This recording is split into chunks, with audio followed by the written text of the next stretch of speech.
النهارده هنشوف مع بعض واحد من افضل الفنادق على النيل في القاهره. بس قبل ما نكمل الفيديو عايزكم توصلوا الفيديو ل 10000 لايك عشان تدعموني ان انا اكمل في السلسله دي. الفندق اللي احنا موجودين فيه اسمه نايل فيلا هوتيل، موجود في منطقه المنيا. فاحنا اجرنا غرفه دبل عشان نكتشف الفندق ونشوف الغرفه من جوه شكلها عامل ازاي.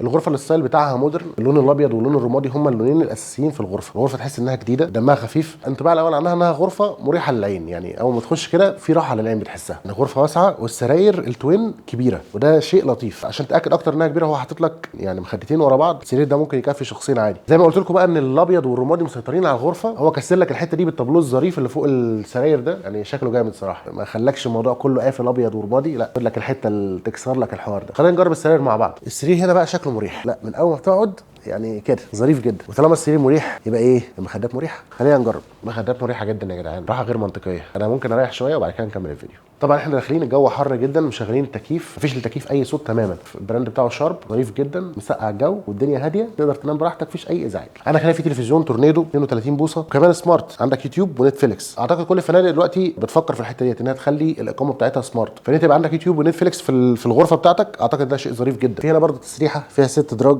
عشان ايه؟ لو انت عايز تشيل حاجتك او تحط حاجتك او كده، فعندك مساحات كتير انت تحط حاجتك فيها. وكمان في علبه مناديل ظريفه، حلو جدا. كمان في المرايه الظريفه دي، بحيث انت وانت خارج تبص كده على نفسك، تاكد ايه ان كل امورك تمام. في هنا زي ثلاجه صغيره برده عشان خاطر تحط فيها الحاجات بتاعتك، لو انت جايب مشروبات او فاكهه او كده، برده ايه نظيفه من جوه وشكلها شيك وتشيل كميات كبيره. كمان في درج للخضار والفاكهه، ظريفه صراحه. حاطط لك هنا ازازتين ميه، كوبايتين شاي ونسكافيه وسكر وكاتل عشان خاطر تحضر اللي انت عايزه. لو عايز تعمل شاي او قهوه كل الامكانيات موجوده. انا من محبين الشاي صراحه، محبين الشاي والاسترخاء. ايه كده ايه، احب انا احضر كوبايه شاي واقعد كده ايه ما افكرش في اي حاجه ثانيه. تعالوا مع بعض نكتشف الحمام. وانت داخل الحمام بقى بتلاقي الدولاب. اعتقد في الاقامه الطويله هيبقى ظريف جدا. يعني حاطط لك برده ايه حوالي 10 شماعات كده عشان لو عايز تعلق لبسك، وكمان ايه مصليه عشان خاطر لو عايز تصلي. ناس ظريفه. هنا طبعا في خزنه عشان خاطر تحافظ على الحاجه بتاعتك او كده. وبرده الدولاب شكله جديد، يعني الدولاب شكله حلو كده. اول مره صراحه اسمع عن فندق نايل فيلا، فحاسس ان هم فاتحين جديد. لو حد يعرف معلومه غير كده ان هم فاتحين من فتره يقول لي. تعالوا نكتشف مع بعض الحمام. الحمام نظيف جدا، بسيط خالص، ولكن بالنسبه لي انا حاسس ان هو ضيق شويه. تفضل ان هو يكون اكبر من كده شويه، ولكن برده الحمام فخم وظريف وكل حاجه انت عايزها موجوده. عندك حاطط لك كونديشنر وحاطط شامبو برده اصفر واحمر والوان. طبعا حاطط لك برده هنا هاند ووش يعني ظريف بدل الصابون. هنا برده في مرايه ظريفه عشان خاطر لو عايز تشوف كل الديفوهات اللي في وشك تقدر تبص وتكتشف كل الديفوهات اللي عندك. برده هنا الشاور فيه زي رين سيستم كده ظريف، يعني تمام. الحته دي برده كنت افضل انها تكون مقفوله شويه عشان خاطر ما تطلعش ميه بره، ولكن الحمام حلو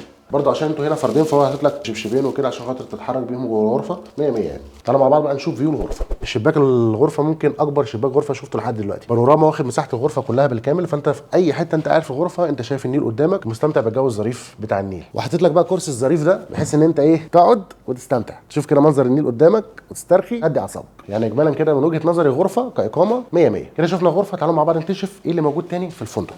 يلا بينا. اول ما تخش في الريسبشن في القعده الظريفه دي، تستريح برده زائد من غرفتك وعايز تغير جو وتنزل تقعد هنا. شايف النيل على طول قدامك على طول مباشره، وبرده يعني المكان كده القعده بتاعته دمها خفيف لو انتوا اصحاب او كده. وفي كمان فيش، يعني انت عايز نازل مثلا معاك لابتوب وعايز تشتغل، او معاك الشحن بتاع موبايلك وعايز تقعد تسهر مثلا تقضيها لحد الساعه 1 بالليل 2 بالليل، فصراحه برده القعده ديت ظريفه جدا. وعندك برده التلفزيون هنا عشان خاطر لو عايز تتسلى تشغلوا عليه حاجه او كده، لو في مثلا ماتش او بتاع، فتقدر انت وانت قاعد تستمتع برده بفكره التلفزيون. تحت بقى في الفندق في جنينه ممكن انت تقعد بقى ايه جنب الشجر، في قاعده هنا ان انت تطلب حاجه او كده. في كرسي الظريف دوت مثلا لو انت عايز ايه تقعد تسترخي كده وتهدي اعصابك. كمان الناس اللي بتحب التصوير فعندك بقى حاطط لك ديكور كده للتصوير مناسب لو انت عايز تقعد كده وتصور تاخد لك صور حلوه. في شويه قصص بسيطه دمها خفيف. عندك هنا برده كرسي هزاز من نوع مختلف. عندك برده في هنا مرجحه، اعتقد هتستحملني تحس ان الموضوع هنا مركز على الاسترخاء بشكل فظيع. بجانب بقى القصص دي كلها ففي هنا ايه قاعده عربي دمها خفيف لابعد حد. تقعد برده كده كراسي العربي ديت ظريفه جدا بقى، تقعد انت وجنبيك واحد صاحبك كده وتتناقشوا ايه الاخبار وعامل ايه. انا كويس والله الحمد لله، انت اخبارك ايه. برده هنا في كل حته يعني مجهزه لانك انت لو عايز تاخد صوره، يعني صور الانستجرام والحاجات دي، ممكن تاخد صوره هنا مثلا، ممكن تاخد صوره هنا مثلا، او صوره هنا مثلا. فلا القعده هنا صراحه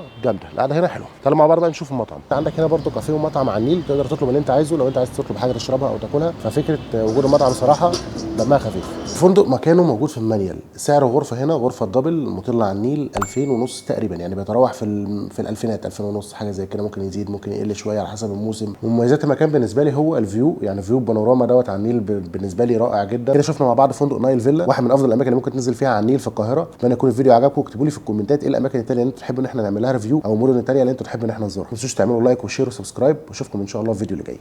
سلام.